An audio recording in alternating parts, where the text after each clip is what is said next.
જો તમારે અમારી સાથે જોડાઈ રહેવું છે તો લાઈક કરો અને સબસ્ક્રાઇબ કરો નવા વિડીયો જોવા માટે। જ્યાં જ્યાં ભજન છે ને ભાઈ, હમણાં મેં કીધું એમ વાતું પડી છે। પ્રસંગ બન્યા પહેલા બાપુ કોઈ વસ્તુ બને નહીં।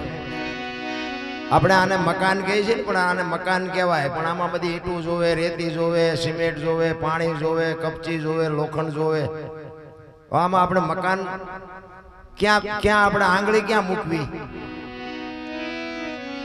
વસ્તુ છે ને, વસ્તુ બને ને અહીંયા બાપુ કઈ કારણ હોય। આ વાણી છે ને નિરલભાઈ ગઈ છે, ક્યારે બની? એના લગ્ન કુંભારાણા હારે થયા ત્યારે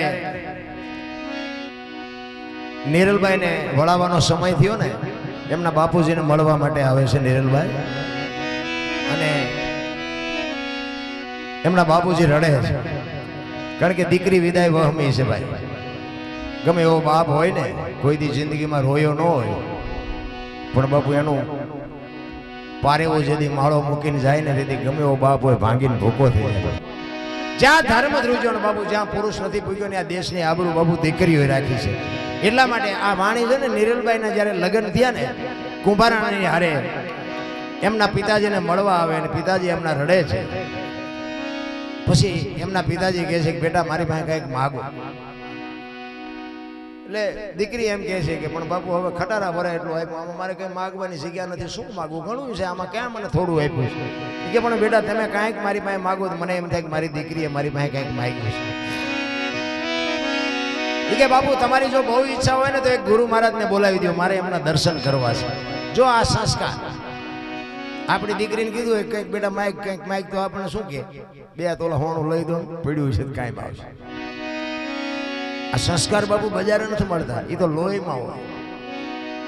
ગુરુ મહારાજને બોલાવ્યા દાદા ઉગમ બાપુ, અને ઉગમસિંહને બોલાવી અને નિરલભાઈ વંદન કરીને કહે છે કે બાપુ કોઈની દીકરી ઘરે રહી નથી ને ઘરે રહેવું એવો કોઈ મારો દાવો નથી, પણ હું મારા સાસરે જાઉં અને અહીંયા મારા સાસરિયામાં જે સભ્યો હોય એમને ભજન ગમતું હોય તો વાંધો નહીં, જો ભજન નહીં ગમતું હોય તો હું ભજન વગર જીવી નહીં શકું। એની માટે મારે શું કરવું? ભજન મારો જીવ છે, ભજન મારો પ્રાણ છે, ભજન મારો ખોરાક છે। ભજન નહીં કરવા દે તો હું જીવી નહીં શકું બાપુ, એના માટે શું કરવું?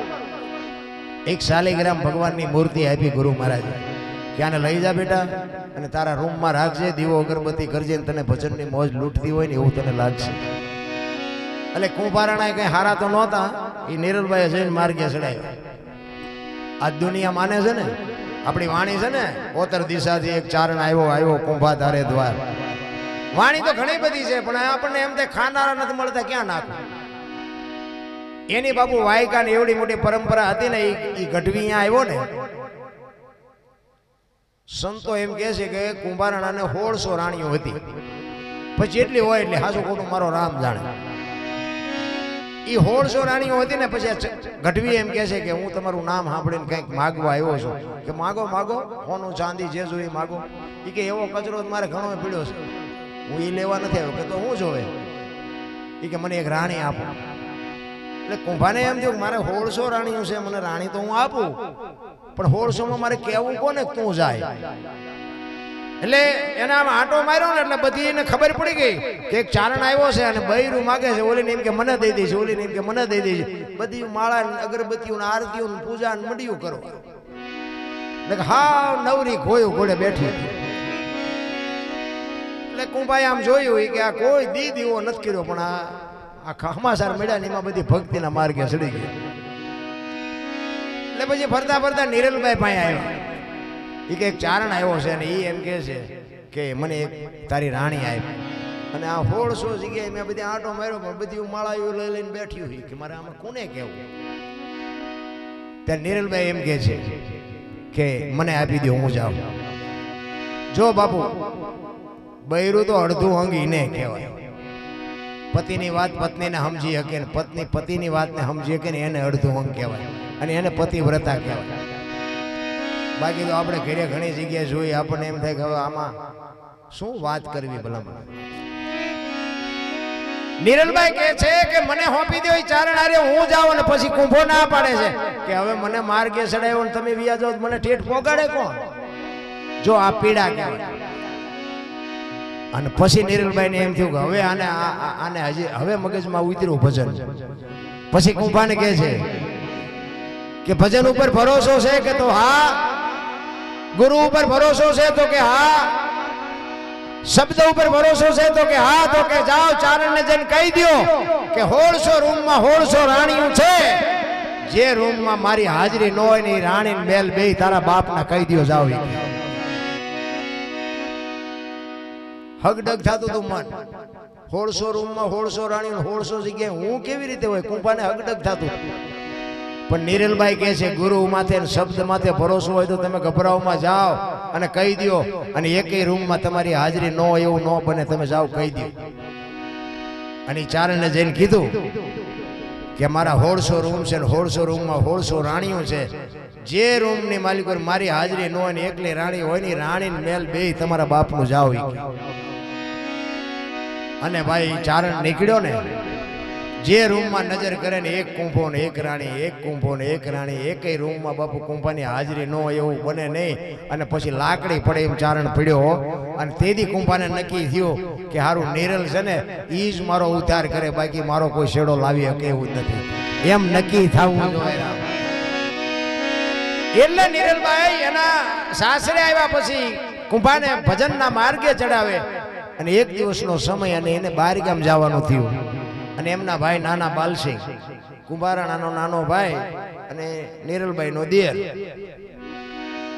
ઈ કુંભારાણા ભલામણ કરે છે હું 2 થી બહાર ગામ જાઉં છું અને તું રાજનું ધ્યાન રાખજે, 2 દી પછી હું આવતો રહીશ.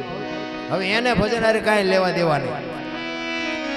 હાજ પડી અને નિરલભાઈ ના ઓરડેથી ભજન મીડિયા સંભળાવા. એને એમ થયું કે ભજનનું કોઈને કીધું નથી ને રાજમાં ભજનના રાગડા કોણ તાણે? હવે યાર નજીક આવે ને તો ભજન બંધ થઈ જાય, આખો જાય તો ભજન સંભળાય. 2-3 આટા માર્યા, નિરલભાઈ બહાર નીકળ્યા. એ કે બાલસિંહ શું આટા મારો? એ કે મને હમણાં ભજન જેવું કઈ સંભળાતું. તો કે ભજન તો આ રૂમમાં ચાલુ છે. તો કે હું અહીંયા આવું તો મને કેમ નથી સંભળાતું? ત્યારે બાપુ આ નિરલભાઈ વાણી કરી લે કે અધૂરિયાને ન હોય દિલડા કરી વાત, કોક નર જો પૂરા મળે ને તો રાવું રેણી, તમે તો અધૂરિયા છો. એ અધૂરિયા કિનાર બાપુ છમ રૂવાડા ઉભા થયા હો. દરબારનો દીકરો અને ભાભી બાપુ આવું મેણું મારે. ઈ કે તમે મને અધૂરિયો કયો છો? આ રાજપાટ ધન દોલત હીરા માણેક હાથી ઘોડા અધૂરિયો કયો છો? ઈ કે ઈ તો દરબાર આઈનું ભેગું આવે એવું શું કર્યું?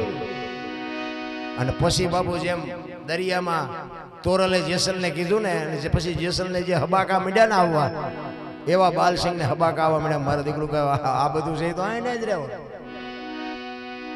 એ કે ભેગું આવ્યું કે તો કે કરી લ્યો, નકર આ સમય વ્યો જાય ખબર નહીં રહે, રોતાય નહીં આવે. તો કે આ ભોગવું શું ઈ શું છે? તો કે ઈ તમારે સાંભળવું છે?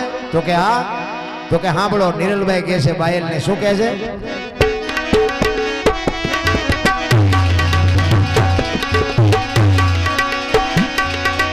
આવી ખાડા રે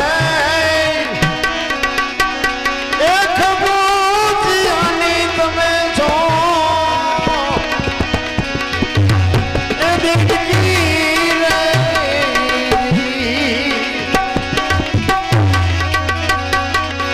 આવી ખાડા રે એક બુદ્ધિયાની માયલ તમે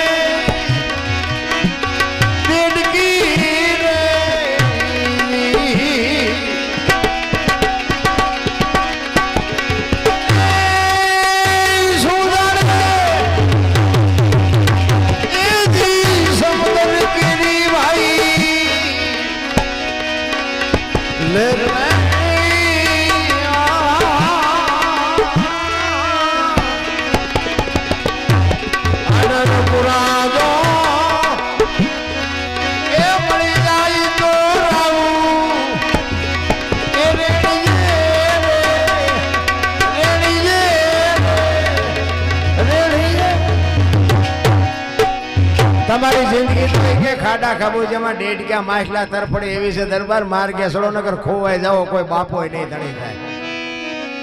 નક્કી થાય ને પછી જ બાપુ આ અંદરથી આવે. નિજાનંદ છે ને, નિજાનંદ ઈ પોતાનો આનંદ છે. ઈ નિજાનંદ તો અંદરથી આવવો જોઈએ. હું તમને 500 રૂપિયા આપું ને એમ કહું અડધી કલાક દાંત કાઢો, કાઢી શકો? અને કાઢવા જાવ તો હી થાય હાસા દાંત ન નીકળે. અને દાંત કાઢી એવી કંઈક વાત આવે ને તો બાપુ નો કાઢવા હોય તો તમે ખડખડાટ કાઢી આપો. આ નિજાનંદની વાત છે. ચિત્તની શાંતિ, મનની પ્રશંસા, દિલની દાતારી, ગુમડાની રૂજ ને ટાઢિયા તાવની ટાઢ એટલું માલિકુરથી આવે. આ સમજવું જરૂરી છે. તમારો મારો આ દેહની રચના જે ઈશ્વરે બનાવી છે ને, આ 5 તત્વનો દેહ છે, પણ ખબર કેવી રીતે પડે કે આ 5 તત્વ છે? ધરતી, આકાશ, પવન, પાણી, પ્રકાશ 5 તત્વ છે. આની ખબર કેમ પડે? ગામ હોય ને, ગામ એનું શમશાન એક જ હોય. 18 વણમાં મરે ને એક જ શમશાનમાં લઈ જાય. પણ અહીંયા રેખ્યા ઉપાડવાનો કંત્રાટ દેવો પડે કોઈ દી? આ બધું જાય ક્યાં? હજી આપણે નક્કી જ નથી કર્યું. માણાને કોઈને મરી જવું હોય ને, કોઈને આપઘાત કરવી હોય ને, એમ કે મારે મરી જવું છે, પાણીમાં ધૂપકો મારે ને, ગમે એટલી મહેનત કરે ને બાપુ ઉપર નો રે, તળિયે જ જાય. અને જીવ નીકળી ગયા પછી બાપુ પાણી નો રહેવા દે, ઉપર આવતો રહે. 3.5 મણની કાયા, વજન એટલો ને એટલો હોય તો ઉપર કેમ આવતો રહેતો હોય? વિચારવા જેવું છે આ જીવન છે ને, માણસનું જીવન વિચારવા જેવું છે. એટલે જ મહાપુરુષો કહે છે, ભાણ કે તું ભટકીશ નહીં, મથી લે તારા અંત. તમે મંદિરમાં જાઓ ને, મંદિરમાં મૂર્તિના દર્શન કરો ને, દર્શન કરો ને, તમારે આંખ બંધ ન કરવી હોય ને તો બંધ થઈ જાય. એ મૂર્તિ હોત એમ કહેતી હોય કે આય તો તે મને બેહાર્યો છે, આંખું બંધ કરીને માઇલ પાછો તોય નથી આપણી આંખું ગળતી. ઈ કે તમારી જિંદગી છે ને ખાડા ખબોચિયાની માછલા ડેડકા તરફડે એવી છે, માણા નથી તમે. અને પછી એને નક્કી થયું કે મારી બેટી વાત એ હાજી છે, હવે શું કરવું? તો કે આ તો સાધુ સંતનો સંગ કરવો પડે, સત્સંગમાં જવું પડે, ભજનમાં જવું પડે, કોકને કંઈક બટકો રોટલો દેવો પડે, તારે આ બધું થાય. તો કે આવા સંતને ગોતવા ક્યાં? ને વાત એ હાજી, ક્યાં ગોતવા? આપણે બરોબર બપોરે વાડીએથી આવીને 2 બાજરાના બડા દબાવીને સૂતા હોય તારે આવે. દૂધ પુત્ર ને દીકરાને કોઠીએ જાજી જારમાં ઓણ મોસું પર ને પોસું પર પનોતીનો વાહો બહુ છે. હવાસી લાપસી કરીને પાણી આરે જવારજી. હાજો હમીર રત્નો દૂધો કરશન કેશવ લાલો, આને પનોતી બહુ નડે. તમને અત્યારે નડે નું જ કરો, અમે 2 બાજરાના બડા દબાવીને ઉતાય. હવે આ શું તમને મને આગળ મુક્તિ અપાવે? આપણે હેલા જતા માહિતી હાથ કરે, ભગત ખડા રે તેરા બેડા પાર કરો. તમે રોટલાડું વંડિયું ઠેકો શું અમારા બેડા પાર કરો? પણ સમય પાકે. મારો કહેવાનો અર્થ એ છે કે તમારું ભજનનું બેલેન્સ થઈ જાય ને, તેથી સગાળસાની આવ્યો, જલારામને આવ્યો, સીબી રાજાની આવ્યો, એવી રીતે તમારા મારી ઝૂંપડી આવશે આવશે ને આવશે. પણ ભજન પાકે પછી. એક આપણે ખેતરમાં વાવ્યું હોય ને તો 3 મહિના 4 મહિના રાહ જોવી પડે. એમનામ કોઈ દી કોઈ વસ્તુ બનતી નથી, એટલે રાહ જોવી પડે. પણ એના ભરોસે હાલ્યા જાઓ, જેથી તમારું બેલેન્સ પૂરું થઈ જાય ને તેથી બારાનાથને આવવું પડશે. આવું અને એને બીજું કંઈ કામે નથી. એને અહીંયા શું બાજરો વાટવો, એ જ જોવે છે કે મારું ભજન કોણ કરે છે. અને જેના ખાતામાં ભજન થતું હોય એ જોતો હોય કે આનું ખાતું પૂરું થવા આવ્યું છે, એટલે એને એ જ કામ છે, બીજું કંઈ કામે નથી. એટલે બાલસિંહને કહે છે કે તમે માર્ગે ચડી જાઓ, સંત સાધુને કંઈક. પછી એને કીધું નિરલભાઈ કે ગોતવાજી સાધુ નહીં મળે, સંત નહીં મળે, પણ તમારો ભાવ ને પ્રેમ હશે ને, અને વાત એ હાજી છે. તમારો મારો જો ભાવ હોય ને તો તમારી મારી આંખ વાત કરી લે, મોઢા ન બોલવું પડે. પ્રેમ હોય, તમે મારા ઘરે આવો તો મને તરત ખબર પડી જાય. બોલ્યા ન હોય તો ખબર પડી જાય કે આને કંઈક 500,000 રૂપિયાની જરૂર પડી લાગે. પ્રેમ હોય ને અહીંયા મારા નાથને પ્રગટ થવું પડે. પ્રેમને વાચા હોત તો જગત જોગી બની જાત, હલકીને હિમાળે જાત પછી ભગવા ફેરી ભૂદરા ગોતે ન મળે. એટલે નિરલભાઈ બાલસિંહને કહે છે,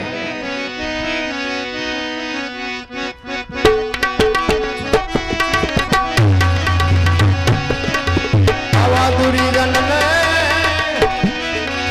એ મોઢે કાળી ભાઈ એ મેસ ભણે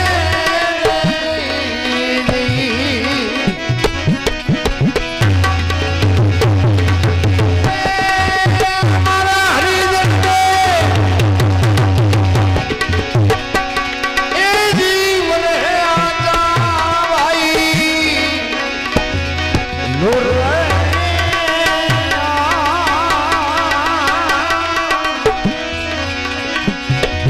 આવારા ઢોળના એ કુલમાની રતવાઈ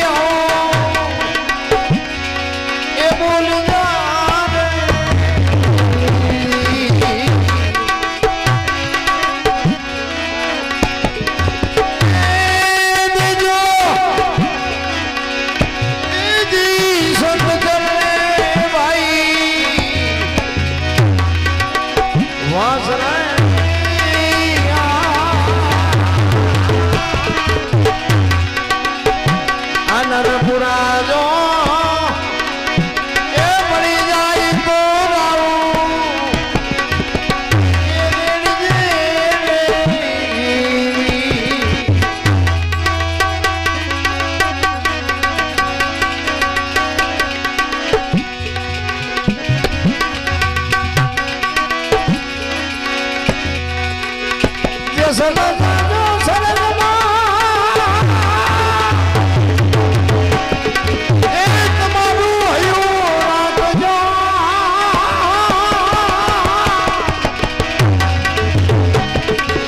આવી સરગા ગુરુની શેરીએ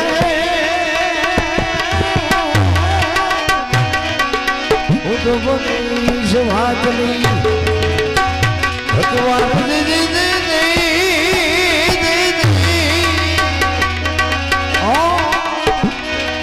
હું તો બનીશ વાતની ભગવાન.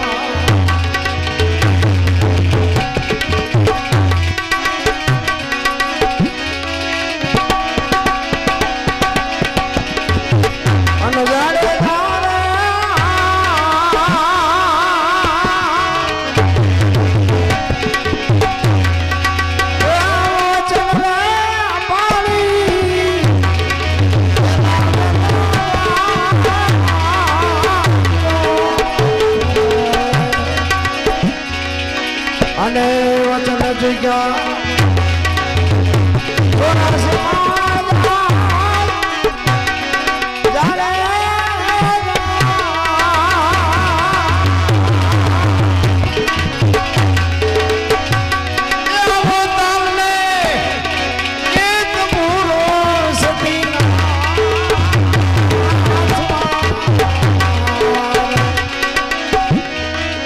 અને સતી કરે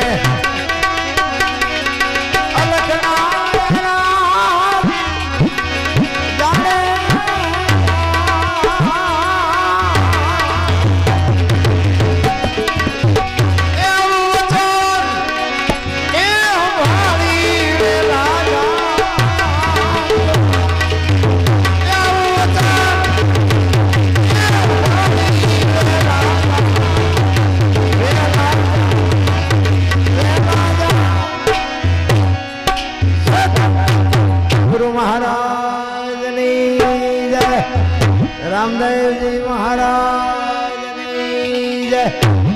બધા શાંતિથી સાંભળો. બધાનો આભાર. કઈ ભૂલ ચૂક થયું તો માફ કરજો.